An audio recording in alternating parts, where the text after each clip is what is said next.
Hi students, good morning. देखो भी last class में अपने चर्चा कर रहे थे कोशिका भित्ति का स्थूलन, इसकी डेफिनेशन के बारे में बात की थी। तो आज अपने इसको डिटेल में पढ़ते हैं। कोशिका भित्ति का स्थूलन। तो सबसे पहले आपकी हेडिंग क्या है? कोशिका भित्ति का स्थूलन। कोशिका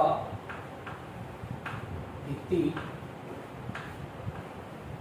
का स्थूलन या इसे कहते हैं thickening of cell wall.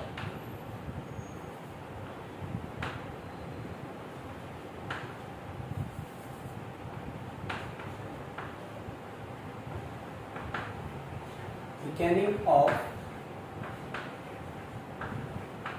Cell wall. कोशिका भित्ति का स्थूलन।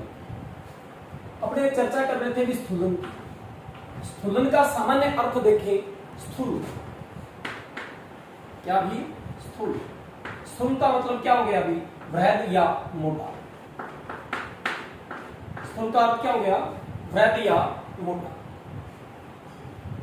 और यहां बात कर रहे हैं अपने स्थूलन की। किसके स्थूलन की? कोशिका भित्ति के स्थूलन की। किसकी बात कर रहे हैं अभी? कोशिका भित्ति के स्थूलन की।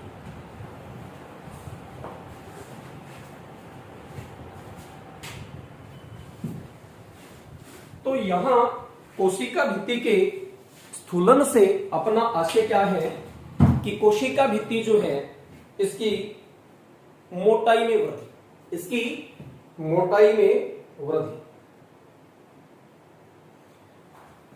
देखिए भी कोशिका भित्ति की मोटाई में वृद्धि कब और कैसे होगी।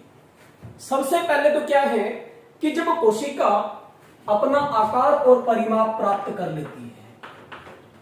आकार व परिमाप यानी कोशिका अपने आकार में, परिमाप में जो बढ़ोतरी कर लेती है, उसके बाद फिर क्या होता है कि जो कोशिका भित्ति है, क्या भी? कोशिका भित्ति, इसकी मोटाई में वृद्धि होती है। जब कोशिका सबसे पहले क्या करेगी? कोशिका अपना आकार और परिमाप बढ़ाएगी, अपने आकार में वृद्धि करेगी। जैसे ही कोशिका आकार में वृद्धि कर लेती है तो कोशिका भित्ति जो है इसकी मोटाई में क्या होती है? वृद्धि। मोटाई में क्या होती है? कोशिका भित्ति के वृद्धि। अब कोशिका भित्ति की मोटाई में वृद्धि जो है ये कैसे होगी कि कोशिका भित्ति के ऊपर विभिन्न प्रकार के पदार्थ जमा हो। क्या होगी? पदार्थ जमा हो। पदार्थ जमा होंगे तो क्या होगा? मोटाई में वृद्धि होगी। और यही क्या कहलाएगा? मोटाई में वृद्धि होना क्या भी? स्थूलन या ठीक है नहीं। जैसे ये मान लीजिए एक सेल है जिसने अपना पूरा आकार प्राप्त कर लिया है। एक सेल है जिसने अपना पूरा आकार प्राप्त कर लिया है। अब इस सेल के ऊपर देखिए आप कि ये सेल वॉल होगी। चारों तरफ का जो आवरण है ये इसका क्या है? Cell wall.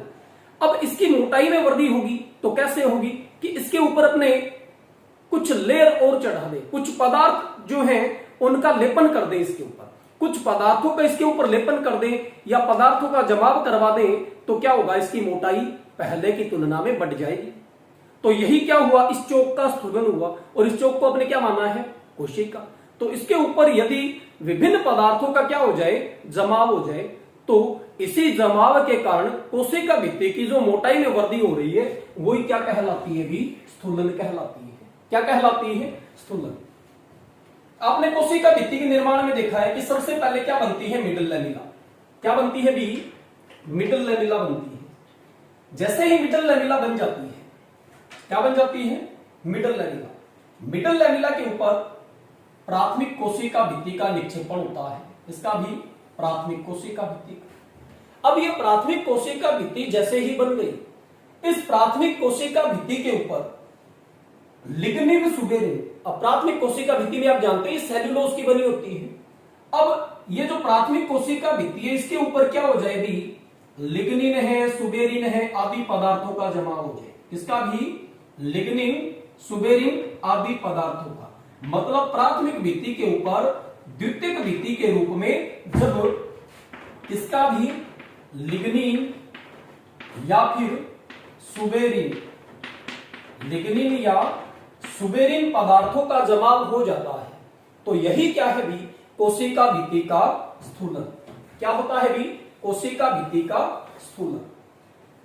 तो कोशिका भित्ति के स्थूलन में अपने देखते हैं कि द्वितीय कोशिका भित्ति जो है उस पर विभिन्न पदार्थों यानी लिग्निन सुबेरिन आदि का जमाव होता है। यानी प्राथमिक भित्ति बन जाने के बाद जब द्वितीयक भित्ति के रूप में लिग्निन सुबेरिन आदि पदार्थों का जमाव होता है, और यही जमाव क्या कहलाता है, स्थूलन कहलाता है। क्योंकि इन पदार्थों के जमाव के कारण कोशिका भित्ति की मोटाई जो है उसमें क्या हो रही है भी वृद्धि हो रही है। इसे ही अपने क्या कहते हैं, कोशिका भित्ति का स्थूलन कहते हैं। क्या कहते हैं, कोशिका भित्ति का स्थूलन कहते हैं। तो स्थूलन के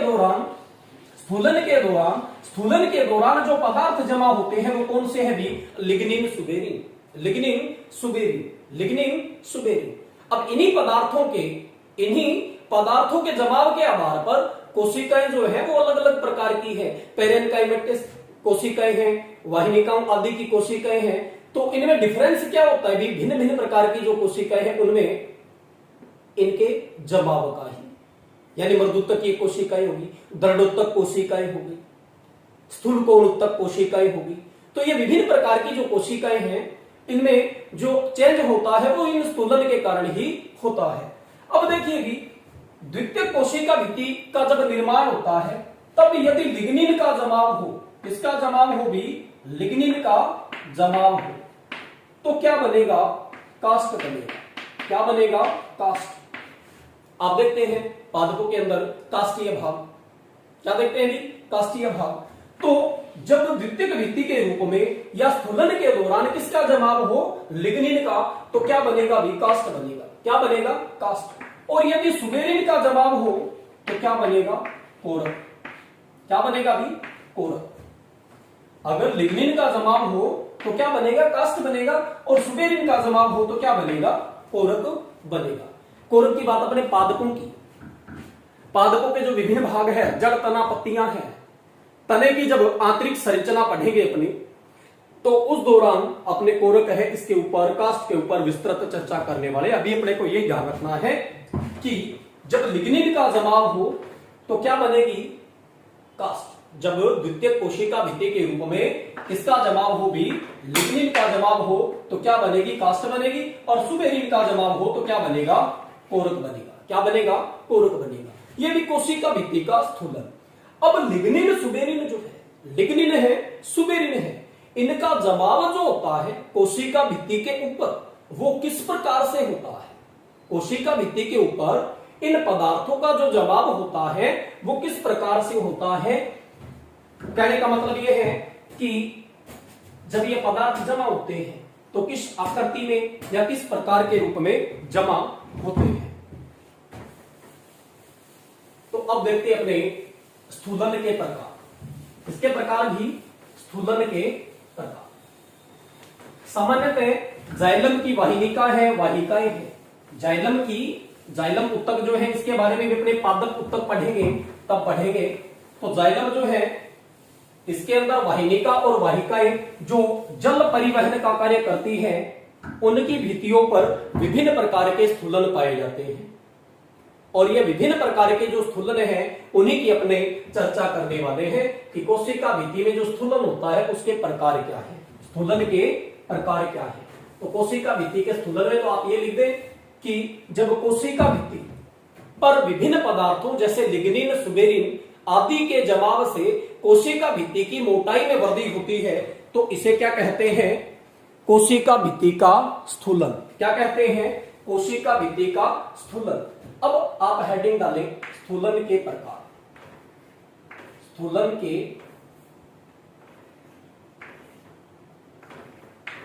प्रकार, टाइप्स ऑफ थिकनिंग, स्थूलन के प्रकार। अब कोशिका भित्ति जो है उसके ऊपर पदार्थों का जमाव किस प्रकार से होता है, उस आधार पे स्थूलन जो है ये कई प्रकार का है। सबसे पहला प्रकार, आप साथ साथ डायग्राम बनाएंगे ताकि आपको ये ध्यान में रह जाए। बिल्कुल इजी सा है, डायग्राम है, उसी के अकॉर्डिंग उसका नाम है। पहला स्थूलन देखते हैं अपने, वलयाकार स्थूलन। वलयाकार स्थूलन या इसको छल्लेदार स्थूलन भी कहते हैं। छल्लेदार स्थूलन, वलयाकार स्थूलन या छल्लेदार स्थूलन, या इसको कहते हैं एन्युलर।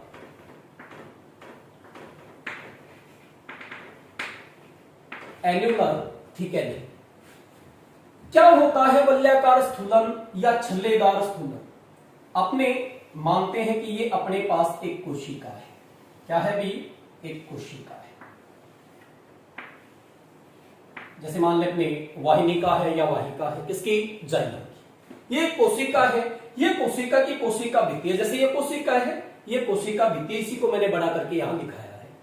तो मान लेते हैं ये क्या है? एक कोशिका है।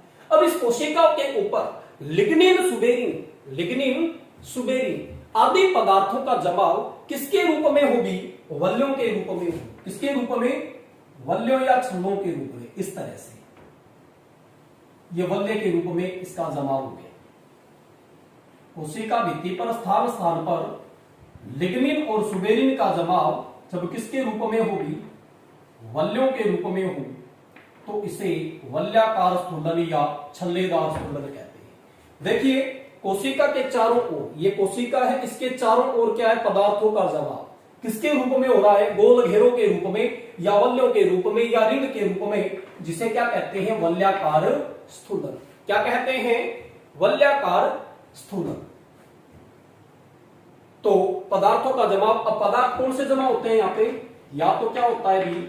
लिग्निन, और या फिर क्या होता है? सुबेरिन। लिग्निन या सुबेरिन, परिभाषा कैसे देंगे इसकी? कि जब कोशिका भित्ति पर लिग्निन या सुबेरिन का जमाव गोल घेरों के रूप में या वल्यों के रूप में या छल्लों के रूप में हो, तो इसे वलयाकार स्थूलन या छल्लेदार स्थूलन कहा जाता है। सेकंड टाइप लेते हैं अपने, जालिकावत स्थूलन। जालिकावत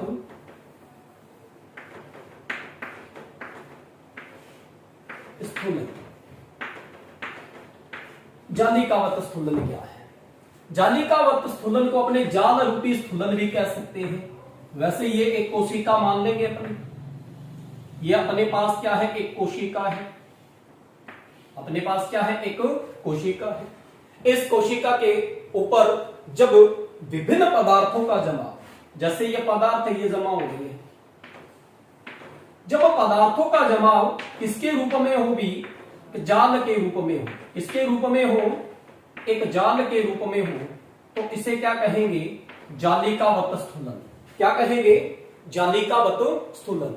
जब कोशिका भित्ति की सतह पर लिग्निन, सुबेरिन आदि पदार्थों का जमाव किसके रूप में हो? जाल के रूप में हो। किसके रूप में हो? जाल के रूप में हो, तब इसे क्या कहेंगे? जालिकावत स्थूलन। तीसरा प्रकार देखते हैं अपने, सीधी नुमा या सोपानवत। सीधी नुमा या सोपानवत। सीधी नुमा या सोपानवत। सोपानवत स्थूलन या सीधी नुमा स्थूलन क्या है? ये देखते हैं अपने पास क्या है? एक कोशिका है। वैसे ही मान लेंगे एक कोशिका, ये एक कोशिका है, ये कोशिका की भित्ति। जब कोशिका भित्ति के ऊपर पदार्थों का जमाव या स्थूलन किसके रूप में होगी? सोपानवत हो या एक सीढ़ी के समान हो। सोपानवत या एक सीढ़ी के समान हो, तो उसे क्या कहेंगे? सीढ़ी नुमा स्थूलन। देखिए जैसे सीढ़ी में स्टेप होते हैं, वैसे स्टेप में क्या हो रहा है भी? स्थूलन हो रहा है। वैसे स्टेप्स में क्या हो रहा है? स्थूलन हो रहा है। तो लिग्निन या सुबेरिन का जमाव जब कोशिका भित्ति के ऊपर किसके रूप में हो भी? सीढ़ी के रूप में हो, सोपान के रूप में हो, तो इसे क्या कहेंगे? सीढ़ी नुमा या सोपानवत स्थूलन। तो स्थूलन के ये तीन प्रकार आपके सामने आए हैं। चौथा प्रकार जो है उसकी चर्चा करते हैं। पहले ये डायग्राम जो है इनको आप बनाइए।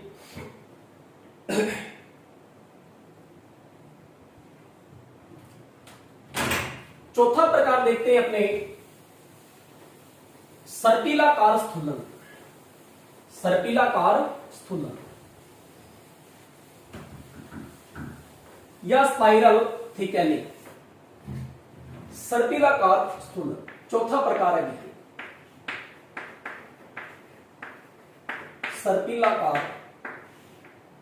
या स्पाइरल स्थूलन, ये अपने पास वैसे ही क्या है, कोशिका है। क्या मान ली इसको अपने, एक कोशिका मान ली। ये क्या होगी, कोशिका भित्ति। जब इस कोशिका भित्ति के ऊपर पदार्थों का जमाव, जब इस कोशिका भित्ति के ऊपर पदार्थों का जमाव किसके रूप में होगी,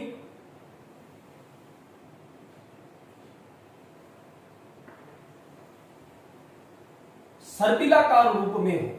किस रूप में हो, सर्पिलाकार रूप में हो, तो इसे क्या कहते हैं, सर्पिलाकार स्थूलन। क्या कहते हैं इसको, सर्पिलाकार स्थूलन। सर्पिलाकार स्थूलन, जैसे इस तरह से स्थूलन हुआ, फिर क्या है, ऐसे, यानी स्पाइरल क्रम में क्या होगी, स्थूलन हो, तो इसे क्या कहेंगे, सर्पिलाकार स्थूलन। जब कोशिका भित्ति जो है इस पर लिग्निन, सुबेरिन आदि पदार्थों का जमाव किस रूप में होगी, वलय इसके सर्पिलाकार क्रम में हो या स्पाइरल क्रम में हो, किसके रूप क्रम में भी, स्पाइरल क्रम में या सर्पिलाकार क्रम में हो, तो इसे सर्पिलाकार स्थूलन या स्पाइरल थिकनिंग कहते हैं। क्या कहते हैं, स्पाइरल थिकनिंग। पांचवा प्रकार है स्पाट स्थूलन। कौन सा है भी, स्पाट स्थूलन। स्पाट स्थूलन, स्पाट स्थूलन का मतलब क्या है, समतल। स्पाट का मतलब क्या होता है, समतल। अब यह कोशिका भित्ति है, ये कोशिका होगी, ये कोशिका भित्ति होगी। जब इस कोशिका भित्ति के ऊपर पदार्थों का जमाव जो है स्पाट हो, यानी पूरी कोशिका भित्ति पर समान रूप से लिग्निन, सुबेरिन पदार्थों का क्या हो जाए, जमाव हो जाए, यानी पूरी की पूरी कोशिका भित्ति जो है इसके ऊपर क्या है, पदार्थों का जमाव हो जाए इस तरह से। तो इसको अपने क्या नाम देंगे, स्पाट स्थूलन नाम देंगे। क्या नाम देंगे, स्पाट स्थूलन। जब कोशिका भित्ति पर पदार्थों का जमाव किसके रूप में होगी, यानी एक पूरी तह के रूप में हो, एक पूरी परत के रूप में हो, पूरी कोशिका भित्ति के ऊपर पदार्थ जो है वो जमा हो जाए, तो क्या कहलाएगा भी, स्पाट स्थूलन कहलाएगा। क्या कहलाएगा, स्पाट स्थूलन। अब स्थूलन में सबसे महत्वपूर्ण जो प्रकार है वो है अपना छठा प्रकार। कौन सा प्रकार भी, छठा प्रकार, जो क्या है, गर्त में स्थूलन। गर्त में स्थूलन। ये स्थूलन जो है आपके लिए काफी इंपॉर्टेंट है, इसमें अपने साथ में बात कर लेंगे गर्त की। किसकी बात कर लेंगे, गर्त या पित्त की। तो गर्त में स्थूलन या इसको बोलते हैं पिट्टे। गर्त में स्थूलन या पिट्टे, ठीक है। गर्त में स्थूलन जो होता है ये कैसे होता है, ये मान लेते हैं अपने एक कोशिका है। क्या है भी, एक कोशिका है। ये मान ली एक कोशिका है, ये स्पाट स्थूलन है। ऐसा स्थूलन बनाते हैं पहले इसके ऊपर कि पूरी सतह के ऊपर क्या हो गया भी, पदार्थों का जमाव। पूरी सतह पर क्या हो गया, पदार्थों का जमाव। कौन से पदार्थों का, लिग्निन, सुबेरिन आदि का। ये क्या पढ़ा है आपने, स्पाट स्थूलन। कौन सा, स्पाट स्थूलन। गर्त में स्थूलन में क्या होता है कि पूरी कोशिका भित्ति पर कुछ स्थानों को छोड़कर लिग्निन, सुबेरिन का जमाव होता है, यानी कुछ एक स्थान है उनको छोड़कर। जैसे ये इतना एरिया छोड़ दिया, यहां पे पदार्थों का जमाव नहीं, तो कोशिका भित्ति की पूरी सतह पर कुछ एक भागों को छोड़कर या कुछ स्थानों को छोड़कर क्या हो भी, स्थूलन हो। तो जो स्थान जहां पे क्या नहीं हुआ, स्थूलन नहीं हुआ, उन स्थानों को कहते हैं गर्त। क्या कहते हैं? गर्त। इसलिए इस स्थूलन को क्या कहते हैं? गर्त में स्थूलन। यानी पूरी कोशिका भित्ति पर यह सपाट स्थूलन है। जब सपाट स्थूलन के दौरान अपने बात कर लें कि पूरी कोशिका भित्ति पर पदार्थों का जमाव हो गया, लेकिन कुछ स्थानों को छोड़कर जिन स्थानों पर क्या नहीं हुआ, पदार्थों का जमाव नहीं हुआ, उन स्थानों पे सूक्ष्म छिद्र होते हैं। इन छिद्रों को क्या कहते हैं? गर्त या पिट कहते हैं। क्या कहते हैं? गर्त या पिट कहते हैं। गर्त या पिट कहते हैं। और यह स्थूलन क्या कहलाता है? गर्त में स्थूलन कहलाता है। गर्त में स्थूलन दो प्रकार का होता है, या यूं कह दें कि गर्त जो होते हैं ये दो प्रकार के होते हैं। एक तो सरल गर्त और दूसरा क्या होता है भी? परिवेशित गर्त। एक तो सरल गर्त और दूसरा क्या होता है? परिवेशित गर्त। अब ये गर्त क्या है, सरल गर्त क्या है, परिवेशित गर्त क्या है, इनको समझेंगे। ये यहां पे दिखाया आपको सरल गर्त। अब इसी को बना देता हूं मैं सपाट वाले को परिवेशित गर्त। इसको क्या बना रहे हैं अपने? परिवेशित गर्त। मान लीजिए इन स्थानों पे क्या नहीं हुआ है अभी? स्थूलन नहीं हुआ है। इन स्थानों पे क्या नहीं हुआ है? स्थूलन नहीं हुआ है।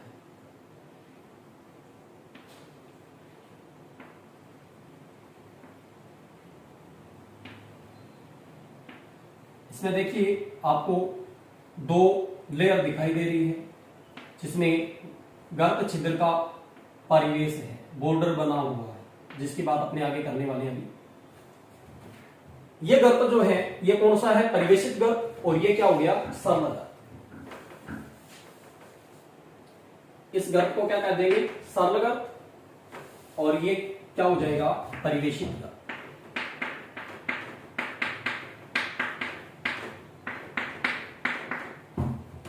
तो कोशिका भित्ति पर जब पदार्थों का जमाव पूरी कोशिका भित्ति पर कुछ स्थानों को छोड़कर हो जाता है, जिन स्थानों पे क्या नहीं होता? स्थूलन नहीं होता। स्थूलन न होने की वजह से वहां क्या बन जाते हैं? सूक्ष्म छिद्र बन जाते हैं, जिन्हें क्या कहते हैं? गर्त कहते हैं। और ये गर्त दो प्रकार के होते हैं, एक तो सरल गर्त और एक परिवेशित गर्त। इसीलिए गर्त में स्थूलन कितने प्रकार का? दो प्रकार का। एक तो सरल गर्त में और दूसरा परिवेशित गर्त में।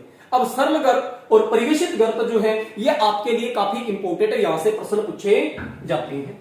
तो सरल गर्त और परिवेशित गर्त को हमने समझते हैं। ये यहां तक के डायग्राम बना लिया। इसके बाद अपने बात करते हैं सरल और परिवेशित गर्त।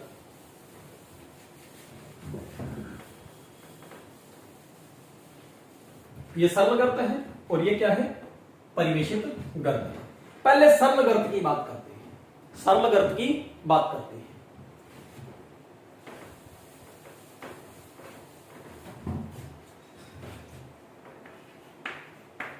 सरल गर्त।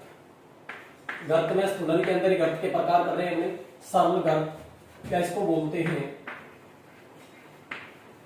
सिंपल। सरल गर्त या सिंपल पिट।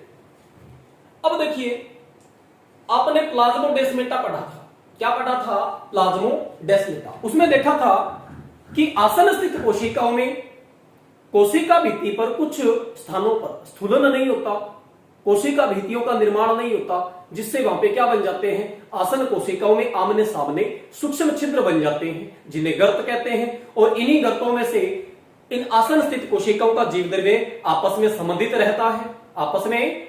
रहता है, जिसे प्लाज्मोडेस्माटा कहते हैं। यानी गर्त छिद्र में से जीव द्रव्य पतले तंतुओं के रूप में दिखाई देता है, जिसे क्या कहते हैं?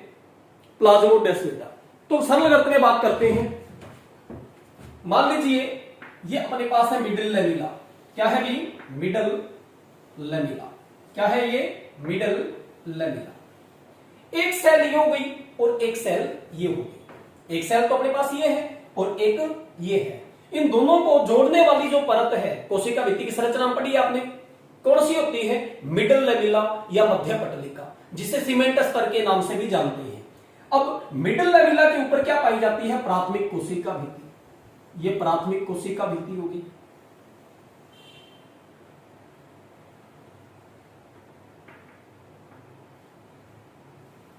ये प्राथमिक कोशिका भित्ति और ये द्वितीयक कोशिका भित्ति, द्वितीयक कोशिका भित्ति।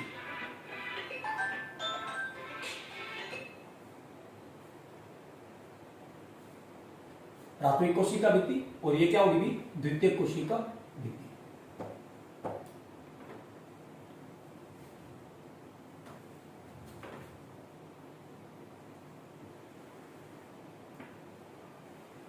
प्राथमिक कोशिका भित्ति और द्वितीयक कोशिका भित्ति, ये पास पास स्थित कोशिकाएं हैं।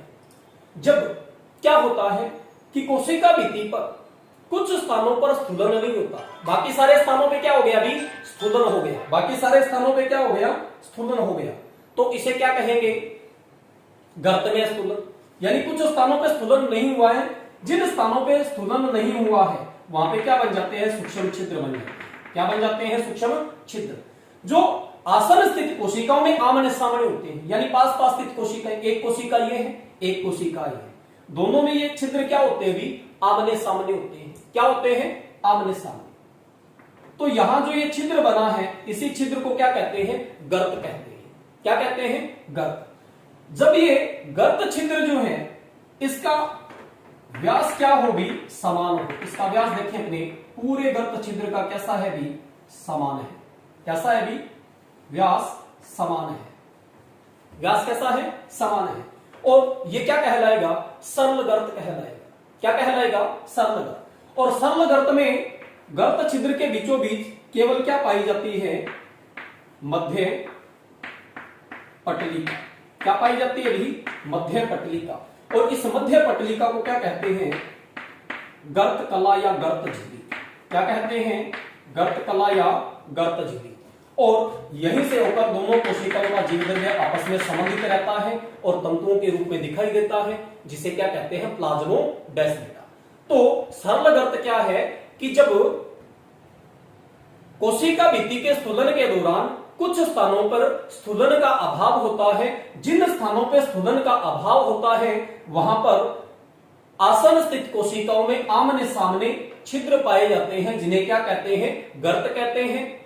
और ये गर्त, जब गर्त छिद्र जो है इसका व्यास कैसा हो भी, एक समान हो। यानी पूरा गर्त छिद्र जो है इसका व्यास कैसा हो भी, एक समान हो, तो ये क्या कहलाएगा भी, सरल गर्त कहलाएगा। सरल गर्त में बीचों बीच, सरल गर्त में बीचों बीच क्या पाई जाती है, मध्य पटलिका पाई जाती है, जिसे गर्त झिल्ली या गर्त कला के नाम से जानते हैं। किसके नाम से जानते हैं, गर्त झिल्ली या गर्त कला। ये मध्य पटलिका दिखाई है, प्राथमिक भित्ति, ये द्वितीयक भित्ति। तो यहां गर्त छिद्र में केवल मध्य पटलिका है भी, प्राथमिक और द्वितीयक भित्तियों का क्या है भी, यहाँ पे अभाव है, जिससे यहां क्या बन गए, सूक्ष्म छिद्र, जिन्हें क्या कहते हैं, सरल गर्त कहते हैं। क्या कहते हैं, सरल गर्त कहते हैं। बनाइए डायग्राम। दूसरा है परिवेशित गर्त।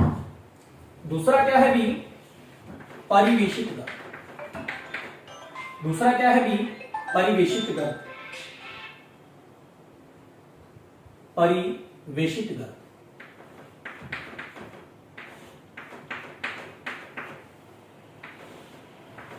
इसको बोलते हैं बोल्डन पिट। क्या बोलते हैं भी, बोल्डन पिट।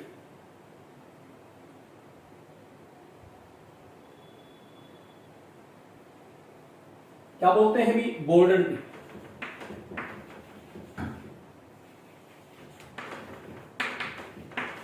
परिवेशित गर्त या बोल्डन पिट, इसमें क्या होता है कि ये मान लेते हैं भी, गर्त के बीच में जो यहां ये गर्त कला थी, जो क्या है भी, मिडल लेमिला। तो सबसे पहले क्या मानते हैं, ये अपने पास क्या है, मिडल लेमिला। एक कोशिका ये है, एक कोशिका ये है। मिडल लेमिला में क्या है भी, प्राथमिक कोशिका भित्ति। क्या है भी, प्राथमिक कोशिका भित्ति। ये मान लेते हैं प्राथमिक कोशिका भित्ति, प्राथमिक कोशिका भित्ति, प्राथमिक कोशिका भित्ति। परिवेशित गर्त में क्या होता है, ये तो प्राथमिक कोशिका भित्ति है, जैसे इसमें थी वैसे ही। चेंज क्या होता है यहां पे, द्वितीयक कोशिका भित्ति है। प्राथमिक कोशिका भित्ति के ऊपर ये द्वितीयक कोशिका भित्ति है, जो थोड़ा सा डायग्राम को बड़ा बनाती है।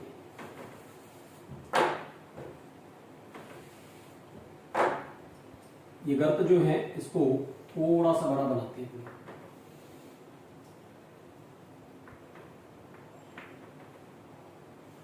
ये प्राथमिक कोशिका भित्ति होगी।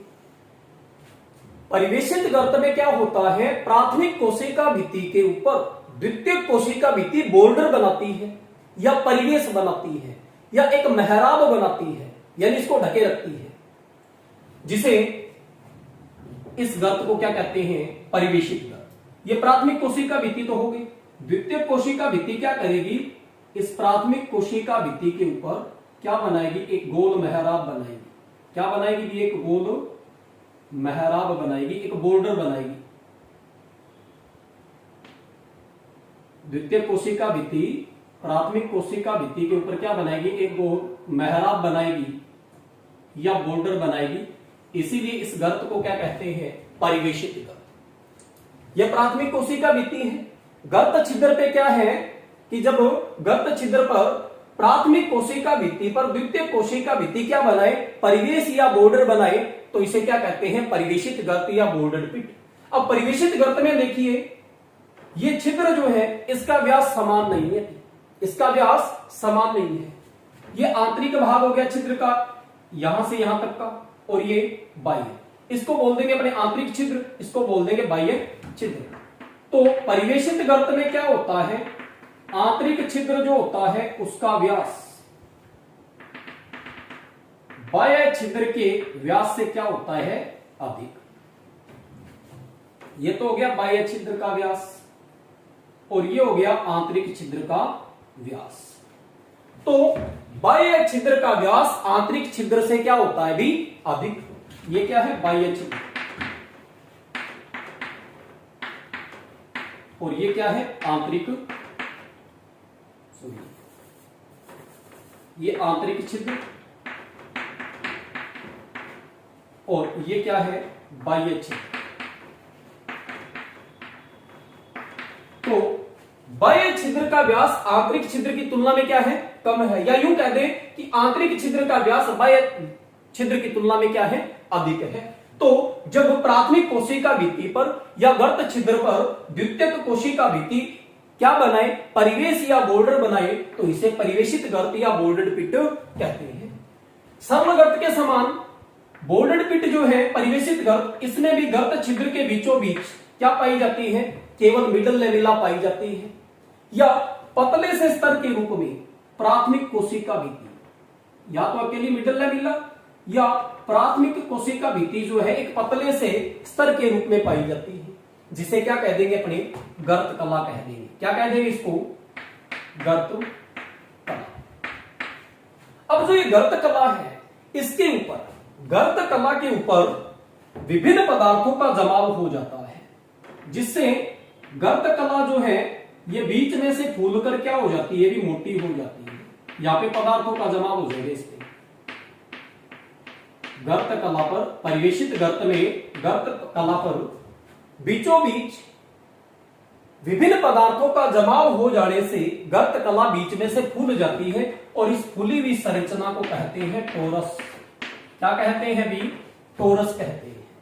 और ये टोरस जो है ये इन आसन स्थित कोशिकाओं में प्रासरणी सांद्रता को बनाए रखता है, प्रासरणी दाब को बनाए रखता है। मान लीजिए इस कोशिका में दाब ज्यादा होगा, इस कोशिका में क्या होगा, दाब ज्यादा या प्रासरणी सांद्रता अधिक होगी, तो क्या होगा, गर्त छिद्र जो है इसके अंदर ये टोरस जो है इस तरफ खिसक जाएगा और इस बाह्य छिद्र को क्या कर देगा, बंद कर देगा।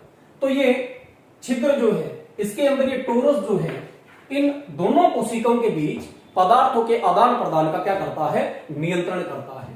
इस कोशिका में दाब ज्यादा हो, प्रासरणी सांद्रता ज्यादा हो या दाब प्रवणता के कारण क्या होगा कि ये जो टोरस है ये इधर खिसक के इस छिद्र को बंद कर लेगा। तो पदार्थों के आदान प्रदान का क्या करेगा, यहाँ पे ये नियंत्रण करेगा। तो ये टोरस है, इस पे प्रश्न पूछा गया है भी, तो ध्यान रखेंगे इसको। टोरस किसमें पाया जाता है, परिवेशित गर्त में। किसमें भी, परिवेशित गर्त में। तो ये अपनी कोशिका भित्ति कंप्लीट होती है। कोशिका भित्ति के कार्य में बात करें तो मेन कार्य तो यही हो गया कि पादप कोशिकाओं के अंदर ये कोशिका का सबसे बाहरी सुरक्षात्मक आवरण बनाती है और कोशिका की सुरक्षा का कार्य करती है। कोशिका भित्ति जो होती है ये पारगम्य होती है। कैसी होती है? पारगम्य। और कोशिका भित्ति के विभिन्न प्रकार के जो रूपांतरण है वो आगे अपने विभिन्न चैप्टर के अंदर पढ़ते जाएंगे, जहां पे आएंगे वहां पढ़ते जाएंगे। मैंने कार्य अपने देख लिया क्या है इसका, कि कोशिका का बाह्य सुरक्षात्मक आवरण बनाना। ठीक है, बाकी जो इसके कार्य हैं, इसके जो रूपांतरण हैं, वो सारे अलग अलग टॉपिक्स में आ जाएंगे, तो यहां अपने पढ़ने की आवश्यकता नहीं है। तो सेल वॉल जो है इसके अंदर ये इतनी चीजें आपको ध्यान में रखनी। इनमें गर्त में स्थूलन या सर्व और परिवेशित गर्त है, ये आपको विशेष तौर पे ध्यान रखना है। कोशिका भित्ति के अंदर कौन कौन सी परतें पाई जाती हैं और किस किस पदार्थ की बनी होती है, ये कुछ मुख्य बातें हैं जो आपको ध्यान में रखनी है। अब नेक्स्ट क्लास में अपनी बात करेंगे सेल मेम्ब्रेन या कोशिका झिल्ली की। तब तक के लिए धन्यवाद। Have a nice day.